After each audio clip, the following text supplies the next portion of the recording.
The chest of the infinite retro emulation power. Or it's just crap. Let's find out. Hey, welcome back to the channel. It's awesome that you're tuning in. So in today's video, I've picked up this $80, let's say, chest or whatever it is. It's a custom-made device and I was very intrigued by it. Sometimes you find these very strange random devices on, let's say, the second-hand marketplace of people making very interesting products. It says Black & Decker, and this is actually just a brand that made power tools. So the guy who actually made this didn't make the chest, but did actually create something out of this old storage box. So let's open it up and let's see what we can actually find in the inside. So for the $80, did I overpay? That is something I really love to know from you. So when it comes to this particular product, I noticed it on the picture. He made a couple of them, but it gave me like an okay impression for what it actually is. But the overall quality, I don't know, man. Let me know, what do you think? Is it a disappointment? Did I overpay for this? So at the top part we're finding a display, and he is not using an IPS panel. This is some old, like say, LCD panel they were just slapped in. I've been looking into it, let's say maybe upgrading it, but it's going to be quite difficult due of the form factor of the chest. At the bottom part we're finding actually the compartment that contains everything like the controllers, because this is just a plug and play emulation box. We can remove this part over here. And here we're going to be finding the cable nightmare. So let's talk about that first. Okay, so I don't want me to be hating or something on this, because I'm just going to be honest, I am not that creative to create actually stuff like this, or at least I'm not trying it at this moment. However, so there's a little bit of a downside when you're going to be choosing these very cheap, let's say, USB Super NES controllers, but the simple reason because these things will not give you a very pleasant overall gaming experience. But let's do a little bit of chit chat about the cables and how everything has been made. So yeah, this is not like a professional builder. I think that is something he had like laying around. So what is interesting that you can actually see over here that he did some modification of the power supply. So the power supply seems to be just on 12 volts. So I'm guessing this is going to be for the screen itself. Converter it from the HDMI to VGA for the Pi, because the Pi is actually in here. But what is a little bit of a weird thing going on is this part over there. So cable wise, it can be very dangerous if you're going to be plugging in just a European cable or the plug, because if you're going to be touching it, you're going to be actually having a little bit of a shock.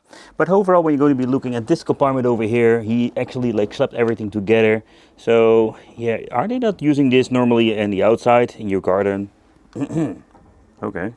So the front part can also be detached. This contains the speakers, so you can actually remove this part. This is actually how he made. He used some, actually just some black paint to paint everything. And the speakers you're using are not like super bad, like 6 watt, 4 ohms when it comes to that.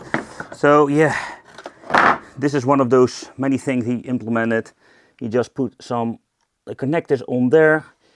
Actually use some especially like tools to seal it off when it comes to that. So the Pi in the inside is just a Pi 3, and yeah, you can actually upgrade this. There is no extra cooling implemented. You have these tiny cooling elements for passive cooling, but no, he didn't do that, so that's a little bit of a bummer. So when it comes to this, let's power it on and let's have a little bit of fun with this. But yeah, let's be honest, you can really do some cool upgrades with this. Put a Pandora's box in it or just a mini PC. Yeah, but the screen, I think that's going to be the biggest challenge. Maybe some like these very nice thin flat panels. But again, that will be fun to do in the future. For now, let's check it out, what it is and what you can do with it. But normally you don't really need to open it up, and this with a simple reason.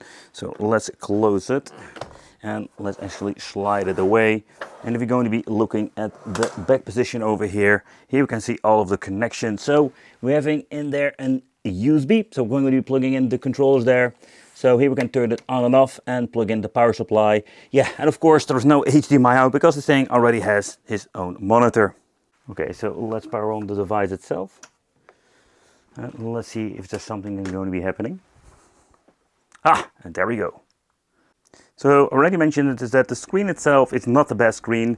I think the camera doesn't even pick it up when it comes to the viewing angle. You can actually see it over there. So I think when it comes to this, let's say, gaming box chest thing, it's kind of interesting because you can do some really cool things. So let's say you're going to be putting a better amplifier in there, so you can actually have some really nice audio coming from this thing. So let's say if you can find a way to actually slap in, let's say in 1080p or a bigger, better IPS panel, slapping in a mini PC, man, you can do some really wicked stuff. But yeah, it's now built in, but let's do a little bit of a gameplay and just have some fun with it today. So this thing has been set up with emulation station so far. Yeah, and with the Pi 3, where this thing is already quite old, I think it's still a lot of fun to actually play because we can just do some really cool things with it.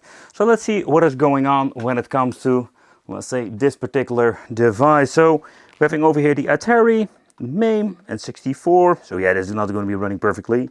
NES, Super NES.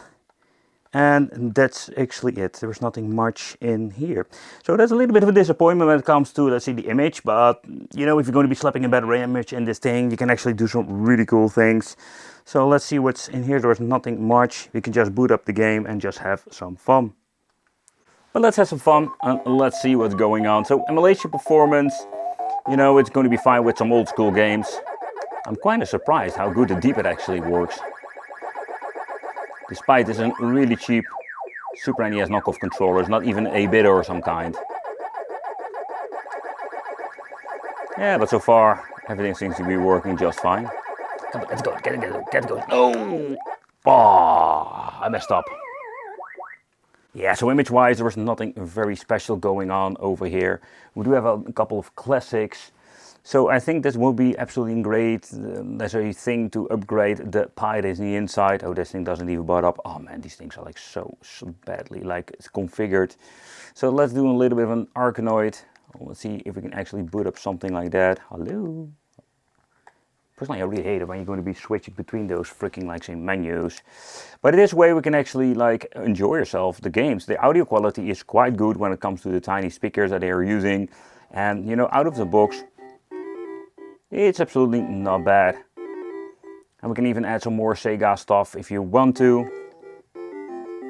Or get yourself like an old Pi image. Oh, yeah, great. He didn't configure the freaking... Oh, man, oh, man. So this image is absolutely really freaking horrible. So where the main Galaga didn't work out of the box, let's take a close look at the other version of the NES. Let's do a little bit of gameplay. Man, Galaga is such a fun game.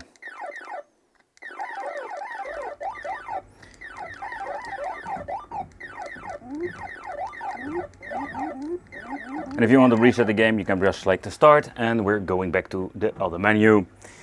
Okay. So let's go real retro with the Atari 2600 or 2600. I have no idea how this actually works. Oh, there we go. So it's actually fun stories that I personally have no connection with the Atari 2600. Some of these games are pretty cool. They're based, of course, of the arcade games. Missile Command is absolutely a fun game. I think I really enjoy this. Woohoo!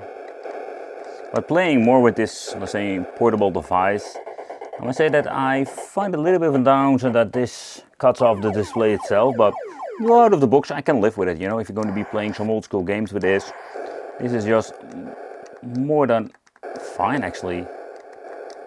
So the first thing I wanted to do is actually upgrading the image maybe and get some better controllers with analog sticks, but beside that, man, I really enjoy this game. But let's stick with the 2600. Oh man, let's play some old school pinball. How does this work? Let's see. Oh, there we go. Okay, that's kind of weird.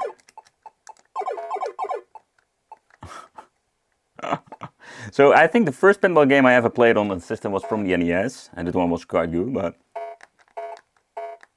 Yeah man, that's what we call physics! But for the time being, I can't understand that people really enjoy themselves with some stuff like this. Man, if you're going to be looking at the virtual pinball now and seeing this, man, came from far when it comes to playing pinball games virtual way. The Atari 5200, that is a system that I cannot really recall seeing ever somewhere. But let's see if we can actually do something. So reset, reboot. You know, this is actually one of the reasons why I don't really prefer to play DOS games of some kind. But you can see there is nothing going on. Reboot menu. I have no idea how to actually start the game. I can just exit the emulator, I'm guessing. Yeah, okay, that doesn't work. Or I messed it up. But what we can actually play for N64, I'm hoping to play some basic games, Puzzle Bubble and stuff like that.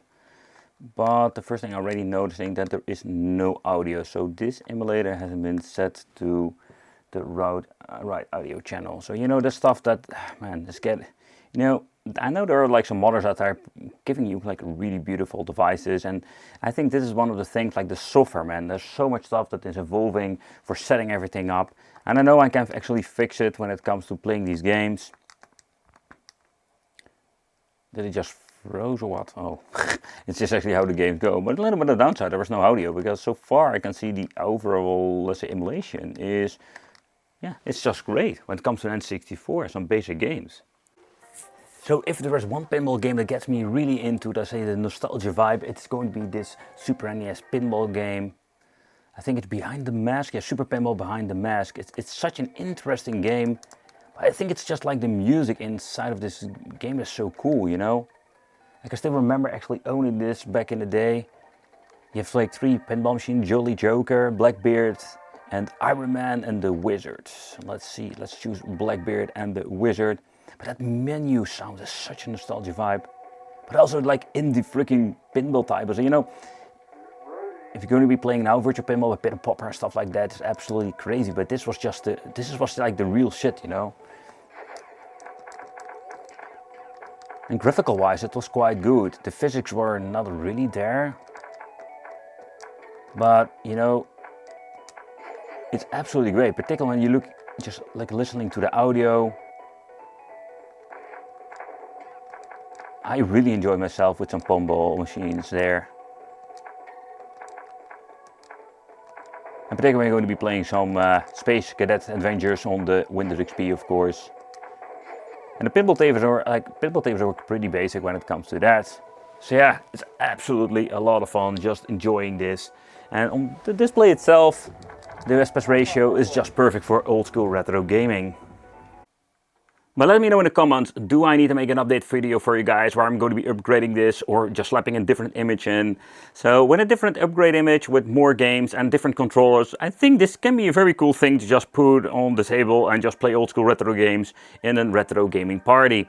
Man, there are so many cool ways to play, but this is one of those very strange and unique ways. Thank you all for watching, consider subscribing, and it will be great to see you in the next video.